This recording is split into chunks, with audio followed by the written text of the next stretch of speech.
Hello friends, வணக்கம். Last வீடியோவில் த age of சார்ஜரை பார்த்துட்டு இருந்தோம். ஸோ அவங்களுடைய காலகட்டத்தில் பேக்ரவுண்டில் என்னென்ன நடந்தது அப்படின்னு பார்த்தோம். பொலிட்டிக்கல் வைஸாகவும் என்னென்ன ஈவில் நடந்தது அப்படின்னு நம்ம பார்த்தோம். ஸோ சர்ச் எப்படிப்பட்ட கண்டிஷனில் இருந்தது, சோஷியல் அன்ரெஸ்ட் அண்ட் ரிலீஜியஸ் மொமெண்ட்லாம் எப்படி வந்தது, சொசைட்டி எப்படி ரெஸ்ட் இல்லாமல் இருந்தது, இதெல்லாம் பார்த்தோம். ஸோ முக்கியமான இன்ஃபர்மேஷன் என்ன பார்த்தோம் அப்படின்னா, ஜான் வைக்லிஃப்பை பற்றி பார்த்தோம். ஜான் வைக்லிஃப் இங்கே இருக்குது பாருங்கள். John Wycliffe morning star of reformation, அதை நோட் பண்ணி வச்சுக்கோங்க. அவங்க ஒரு ஏர்னஸ்ட் மேன். அப்புறம் அவங்க ரிலீஜியஸ் பேம்ப்ளெட்ஸ்லாம் எழுதினாங்க. அப்புறம் கம்ப்ளீட் வேர்ஷன், பைபிளோட கம்ப்ளீட் வேர்ஷன் ப்ரொடியூஸ் பண்ணாங்க அப்படிங்கிறத பற்றி பார்த்தோம். ஸோ நெக்ஸ்ட் என்ன பார்க்க போகிறோம் அப்படின்னு பார்த்தீங்கன்னா, 2 ஆக்டிவேட்டிங் ஃபோர்ஸ் இங்கிலாண்டில் லேட்டர் 14th சென்ச்சுரியில் நடந்தது. ஒன்று சோஷியல் அன்ரெஸ்ட், சொசைட்டி ரெஸ்ட் இல்லாமல் இருந்தது. அப்போ என்ன ஆச்சுன்னா, beginning of religious movement. So நிறைய ரிலீஜியஸ் இயக்கங்கள் உருவாக ஆரம்பிச்சுது. தேர்ட் இன்ஃப்ளூயன்ஸ் என்னென்னு பார்த்தீங்கன்னா, புதுசாக புதிய லேர்னிங்கை நோக்கி மக்கள் நகர ஆரம்பித்தாங்க.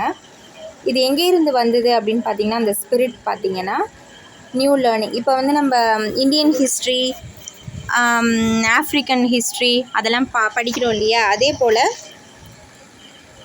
இட்டாலியன் ரைட்டர்ஸான பெட்ராக்கும் பொக்காஷியோ, பெட்ராக்கோட லிவிங் பீரியட் பார்த்தீங்கன்னா 1304 74 வரைக்கும், பொக்காஷியோ பார்த்தீங்கன்னா 1313 75 வரைக்கும். ஸோ இந்த ரெண்டு ரைட்டர்ஸை பார்த்து ரிவைவல் ஸ்டார்ட் ஆச்சு. எங்கே அப்படின்னு கேட்டிங்கன்னா, இங்கிலாண்டில். It was through their work. அவங்க ஒர்க்கை வச்சு தான் ஹியூமனிசம் இங்கிலாண்டில் பாஸ் ஆச்சு அப்படின்னு சொல்கிறாங்க. ஹியூமனிசம் அப்படிங்கிற ஒரு புது இது. அது வரைக்குமே அவங்க ஒரு கிளாசிசிசத்திலே இருந்துட்டாங்க. ஓல்டு பிலீஃப்ஸ், ஓல்டு நம்பிக்கை, ரூல்ஸ் அந்த மாதிரி இருந்தவங்க அடுத்த கட்டத்தை நோக்கி மூவ் ஆக ஆரம்பித்தாங்க. So it effects was shown in the quickened sense of beauty. So இந்த எஃபெக்ட்லாம், அந்த இட்டாலியன் ரைட்டர்ஸை ஃபாலோ பண்ண எஃபெக்ட்ஸ்லாம் எப்படி ஃபாலோ ஆச்சு, எஃபெக்ட் என்னன்னு பார்த்தீங்கன்னா, ஸோ எல்லாத்தையும் ரசிக்க ஆரம்பித்தாங்க. பியூட்டி, லைஃப்பில் டிலைட் ஆக ஆரம்பித்தாங்க, ஹாப்பியாக. அந்த மாதிரி ஒரு ஃப்ரீடமான ஒரு செக்குலர் ஸ்பிரிட் மக்கள்கிட்ட கிடச்சிது. அதோட ரிஃப்ளெக்ஷன் தான் லிட்ரேச்சரில் நம்ம பார்க்கக்கூடியதாக இருந்தது.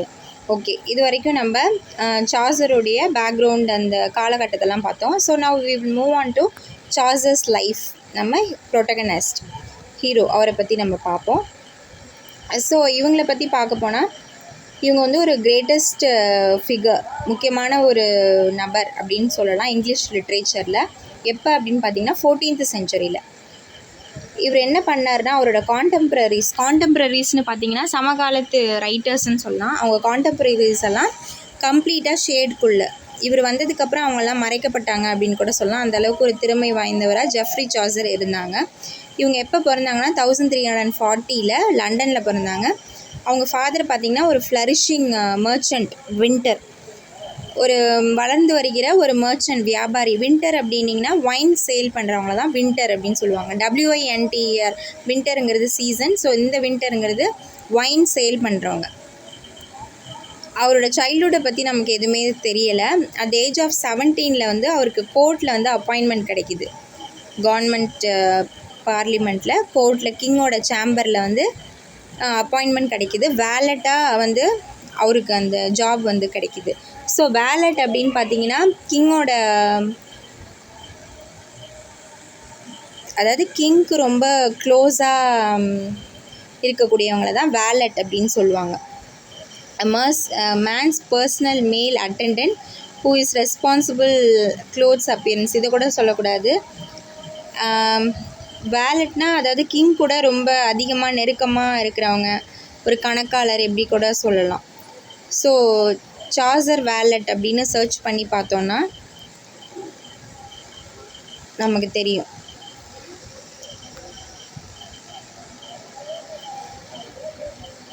இங்கே பாருங்கள், Geoffrey Chaucer was a valet the chamber valet English கோர்ட்டில். செவரல் இயர்ஸ் அந்த ரோலை ப்ளே பண்ணார். Various duties related to kings queen chamber including task like making beds, டார்ச்சை கேரி பண்ணுறது, அதாவது மொனார்க்கோட பர்சனல் நீட்ஸை வந்து கேரி பண்ணுறது, அதையும் தாண்டி சில மீனியல் டாஸ்க்கும் அவர் செய்ய நேரிட்டது.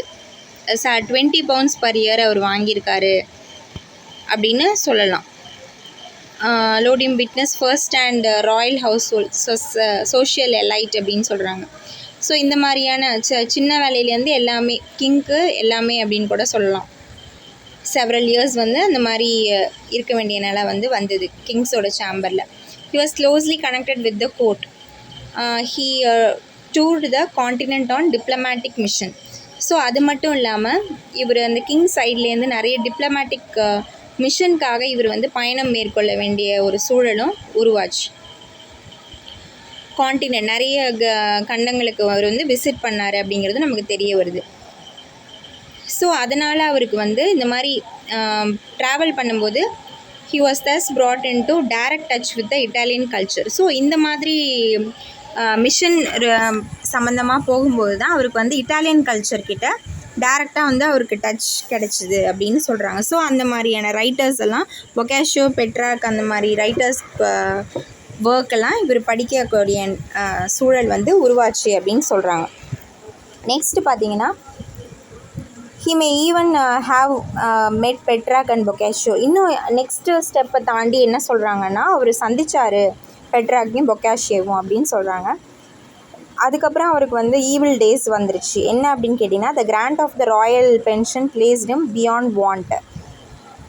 ஸோ அவருக்கு வந்து அந்த ராயல் பென்ஷன் பியாண்ட் அவருக்கு தேவைக்கு மீறி என்ன ஆயிடுச்சு, அவருக்கு அந்த ஈவில் டேஸ் வந்தது அப்படின்னு சொல்கிறாங்க. ஸோ தேவையை மீறி வந்து அவருக்கு பென்ஷன் கிடச்சிது, பென்ஷன் பத்தலை அப்படிங்கிற மாதிரி சொல்கிறாங்க. ஸோ நெக்ஸ்ட்டு பார்த்தீங்கன்னா ஹி டைடன் எப்போ இறந்தார் அப்படின்னு பார்த்தீங்கன்னா 1400 இறந்துட்டார். And was buried in the part of Westminster ஆபேயில் வந்து அவர் அடக்கம் பண்ணப்பட்டார். Which came to be known as, இப்போ வந்து அதை போயட்ஸ் கார்னர் அப்படின்னு லண்டனில் சொல்கிறாங்க. போயட்ஸ் கார்னர் வெஸ்ட்மினிஸ்டர் ஆபேயில் வந்து அவர் பரி பண்ணாங்க 1400. ஸோ இதுதான் ஒரு short history of Chaucer. So இப்போ நெக்ஸ்ட் அவரோட எஜுகேஷன் அப்படின்னு பார்த்தீங்கன்னா ஒரு போயட்டாக சாசஸ் education as a poet was twofold, 2 மடங்கு அப்படின்னு சொல்கிறாங்க. Part of it came from literature, part of it came from life. So அவர் ஓவராலாக வந்து ஒன் சைட் பார்த்தீங்கன்னா அவர் படித்த அந்த லிட்ரேச்சர்லேருந்து, இட்டாலியன் லிட்ரேச்சர்லேருந்து வந்தது, மற்றது வந்து அவரோட லைஃப்லேருந்து வந்தது அப்படின்னு சொல்கிறாங்க. ஹி வாஸ் அ தரோ ஸ்டூடெண்ட். நல்லா தரவாக, நல்லா கரெக்டாக தெளிவாக கசடர கட்டுற ஒரு ஸ்டூடெண்ட் அவர். He tells us how he would pore over his beloved volume till he was dazed. So அவர் என்ன சொல்கிறாருன்னா எவ்வளோ அவரோட ஒர்க்கெல்லாம் நேசித்தார் அப்படிங்கிறத வந்து சொல்கிறாரு. He was man of world and affairs. So அவரை பொறுத்த வரைக்கும் மேன் ஆஃப் வேர்ல்டு தான். அவர் வந்து ரொம்ப இன்ட்ரோவர்ட் அந்த மாதிரி கிடையாது. ஸோ அவருக்கு வந்து உலக ரீதியாக நிறைய தொடர்பு எல்லாம் இருக்குது. ஹி ஹேட் ட்ராவல்டு மச், அதிகமாக அவர் பயணம் செஞ்ச ஒரு நபர். ஹி ஹேட் சீன் லைஃப்பை பார்த்த ஒரு அனுபவிச்சவர் அப்படின்னு கூட சொல்லலாம்.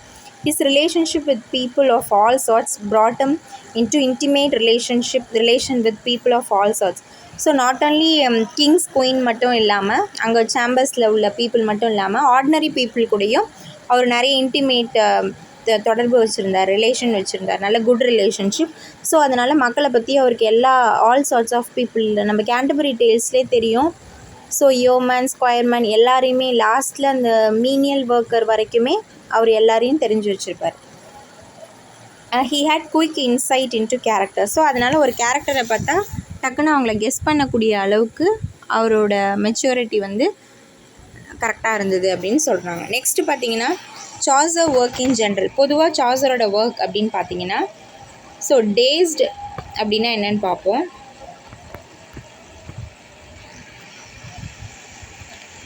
unable to think or react, normally confused. So இங்கே ஒரு லைன் வந்திருந்தது பாருங்கள், டேஸ்டு அப்படின்னு. he tells us how he would pour out over his beloved volumes till he was dazed. அதாவது நார்மலாக அவரால் அந்த ஒர்க்கை பார்க்க முடியாது. ஸோ அவரோட ஃபுல் எஃபோர்ட்டையும் வச்சு அவருடைய வால்யூம் ரொம்ப டீப்பாக மூழ்கிட்டார். அவர் இயல்பாக கன்ஃபியூஸ் ஆகாமல் இயல்பாக அன்கான்ஷியஸாக போகிற வரைக்குமே அதை படிப்பார் அப்படிங்கிற மாதிரி சொல்கிறது தான் test.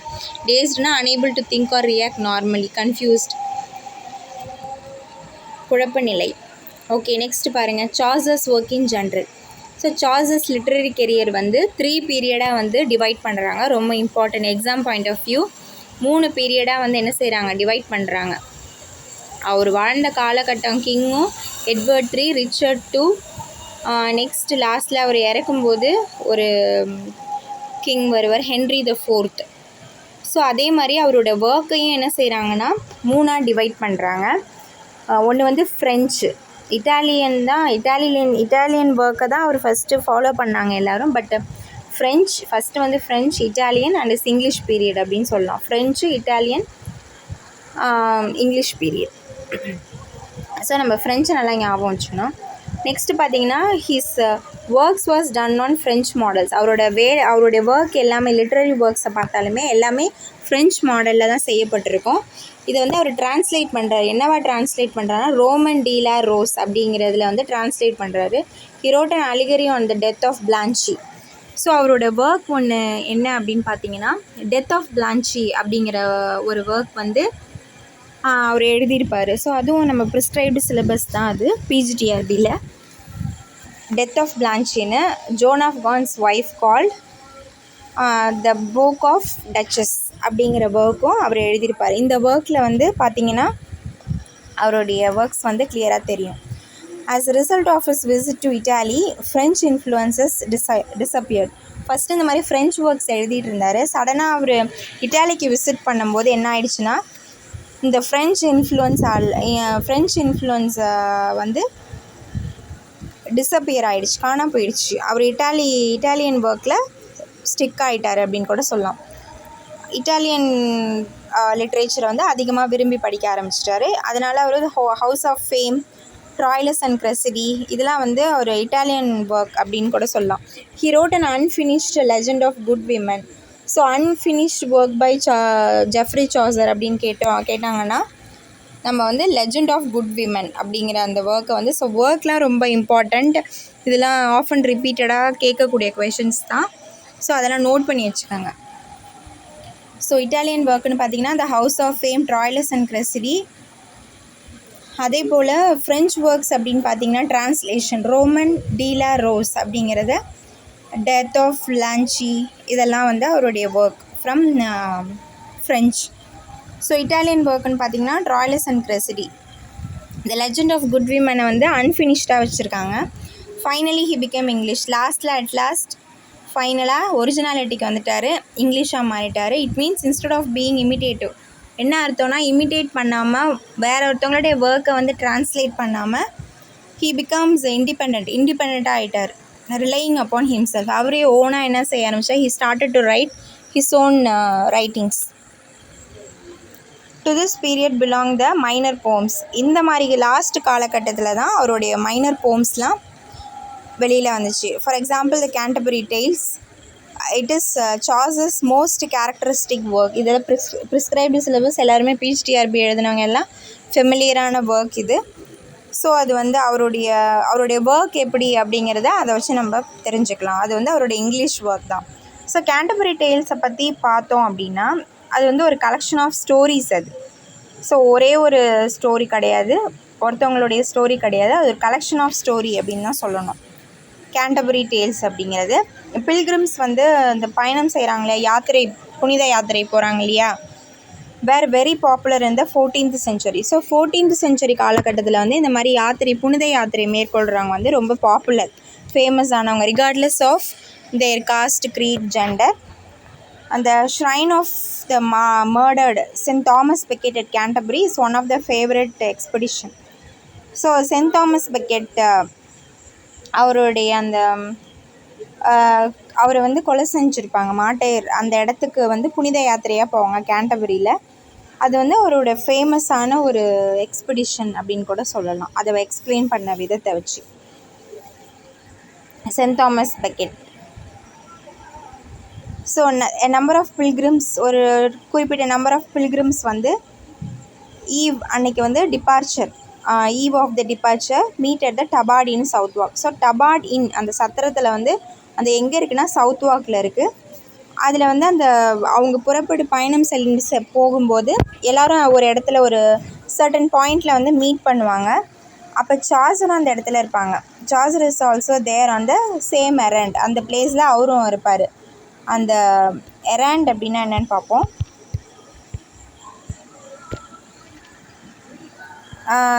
So a short journey to take or get something for somebody. For example, buy something from a shop. அது ஒரு ஷார்ட் ஜேர்னி அப்படின்னு கூட சொல்லலாம். அதான் பயணம். அந்த ஒரு இன்னில் தங்கியிருப்பாங்க இல்லையா, அதை தான் சொல்கிறாங்க. ஸோ நெக்ஸ்ட்டு பார்த்தீங்கன்னா டபார்ட் இன்னில் the jolly host of the Tabard Harry Bailey gives a hearty welcome to the pilgrim. So அந்த ஹோஸ்ட், அந்த டபார்டில் இருக்கக்கூடிய ஹோஸ்ட், அவர் பேர் வந்து ஹாரி பெய்லி. நோட் பண்ணி வச்சுக்கோங்க. அவர் வந்து வெல்கம் பண்ணுவார் எல்லா பில்கிரிம்ஸையும். He tells them that to beguile the tedium of the journey, each member of the party shall tell 2 tales on the way to Canterbury and 1 on the way back. So அவர் என்ன சொல்லுவார், களைப்பு தெரியாமல் இருக்கிறதுக்காக எல்லோரும் என்ன செய்யணும் அப்படிங்கிற மாதிரி சொல்லுவார். என்ன அப்படின்னா, இந்த பார்ட்டியில் கலந்துருக்கிற மெம்பர் எல்லாம் 2 டெய்ல்ஸ் சொல்லணும். கேண்டபரி டெய்ல்ஸ்க்கு போகும்போது 2 டெய்ல்ஸ் சொல்லணும். வரும்போது way to Canterbury and 2 on the way back. So வரும்போதும் அந்த மாதிரி 2 சொல்லணும் அப்படின்னு சொல்லி மொத்தம் ஆளுக்கு 4 டெய்ல்ஸ் சொல்லணும் அப்படின்னு சொல்லிட்டு அவர் ஹாரி பெய்லிங்கிறவர் சொல்லுவார். யார் பெஸ்ட்டு ஸ்டோரி சொல்கிறாங்களோ அவங்களுக்கு வந்து ஃப்ரீ சப்பருங்கிறது நைட் டைமில் கொடுக்கக்கூடியது. After the return to the Tabard inn. So வரும்போது அவங்களுக்கு ஃப்ரீ சப்பர் கொடுக்கப்படும் அந்த டபார்ட் இன்னில் அப்படின்னு சொல்லிட்டு ஒரு ஆஃபர் ஒன்று கொடுப்பாரு. The suggestion is uploaded and the Canterbury Tales is a result. இது எல்லாராலையும் ஏற்றுக்கொள்ளப்பட்டு கிளாப் பண்ணப்பட்டுச்சு. அந்த ரிசல்ட் வந்தது தான் த கேண்டபரி டெய்ல்ஸ் அப்படிங்கிறது. ஸோ அந்த கேண்டபரி டெய்ல்ஸில் மொத்தம் எத்தனை சொன்னாங்க, எத்தனை சொல்ல முடிஞ்சுது, 4 சொல்ல முடிஞ்சுதா ஈச் மெம்பர் அப்படிங்கிறது தான் அந்த கேண்டபரி டெய்லோட திங். ஸோ இந்த ப்ரொலாக், அதுக்கு வந்து ஒரு இன்ட்ரடக்ஷன் ஒன்று எழுதியிருப்பாங்க. அதில் வந்து Chaucer introduces his fellow pilgrims. அதில் வந்து சார்சரே என்ன செய்கிறாங்கன்னா அவங்களுடைய கூட பயணம் செய்கிற ஃபெலோ பில்கிரிம்ஸை இன்ட்ரடியூஸ் பண்ணுறாங்க ஒன் பை ஒன்னாக. The military profession is represented by a knight. So இதில் வந்து மிலிட்ரி ப்ரொஃபஷனில் யார் வருவாங்க அப்படின்னா ஒரு நைட் வருவார். அதுக்கு கீழே ஃபுல்லாகவே எல்லாமே ஹைராரிக்கல் ஆர்டரில் கரெக்டாக இருக்கும். ஸோ ஃபஸ்ட்டு நைட் வருவாங்க, அதுக்கு கீழே ஸ்கொயர் வருவாங்க, அப்புறம் யோமன். நெக்ஸ்ட்டு பார்த்தீங்கன்னா மிலிட்ரி ப்ரொஃபஷன். இது எக்லிசியாஸ்ட்னா சர்ச். இதில் பார்த்தீங்கன்னா ப்ரையரஸ் வருவாங்க, nun, monk, friar, summoner, pardoner, parson, clerk வருவாங்க. Clerk of Oxford who is a student of divinity. இவங்கெல்லாம் வந்து எக்லிசியாஸ்டிக்கல் இதில் வந்துடுவாங்க. தென் லாயர் வருவாங்க, ஃபிசிஷியன், அப்புறம் நிறைய மிஸ்லினியஸ் கேரக்டர்ஸ்லாம் வருவாங்க. இந்த prologue is masterpiece of. So இதில் அவர் எழுதினதில் மாஸ்டர் பீஸ் அப்படின்னு சொல்லலாம் ப்ரொலாகு. அதில் வந்து என்னென்ன ஸ்பெஷல் அப்படின்னா sureness of touch, fine discrimination. So அப்போ இருக்கிற காலத்தில் இருக்கக்கூடிய டிஸ்கிரிமினேஷன் என்னென்ன ஏற்றத்தாழ்வு எல்லாமே கரெக்டாக வந்து ப்ராப்பராக ஆசிட்டிஸ் என்ன கொடுத்துருப்பாங்கன்னா சார்சர் வந்து ப்ரெசென்ட் பண்ணியிருப்பாங்க. சட்டில் ஹியூமரும் இருக்கும் அந்த இடத்துல, ஒரு காயப்படுத்தாத ஒரு சட்டிலான ஒரு ஹியூமர், காமெடி சென்ஸும் இருக்கும். All the characters give unique value to Chaucer pictures of men and manners in England of his time. So அவர் வாழ்ந்த காலகட்டத்தில், சார்சர் வாழ்ந்த லேட் 14th செஞ்சுரியில் இருக்கக்கூடிய பிக்சர், அங்கே அப்போ உள்ள மென் அண்ட் மேனர்ஸ், அவங்களுடைய பழக்க வழக்கங்கள் எல்லாத்தையுமே கரெக்டாக கண் முன்னாடி கொண்டு வந்து நிப்பாட்டுது அப்படின்னு கூட சொல்லலாம். So the poets plan was a large one. இது வந்து இவர் ஃபஸ்ட்டு ஸ்டார்டிங்கில் எழுத போகும்போது என்ன பண்ணார்னா ரொம்ப பெருசாக பிளான் பண்ணார். But he lived to complete a small portion only. ஆனால் அவரால் ஃபுல்லாக கம்ப்ளீட் பண்ண முடியல, ஸ்மால் போர்ஷன் மட்டும்தான் கம்ப்ளீட் பண்ண முடிஞ்சுது. That is merely a fragment of 24 tales அவரால். ஸோ நோட் பண்ணி வச்சுக்கோங்க. மொத்தம் எத்தனை டேல்ஸ் அவரால் கம்ப்ளீட் பண்ண முடிஞ்சதுன்னா 24 டேல்ஸ் தான். 24. The tales differ widely in character. So ஒரு டேலும் கேரக்டர் வைஸாக டிஃபர் ஆகும்.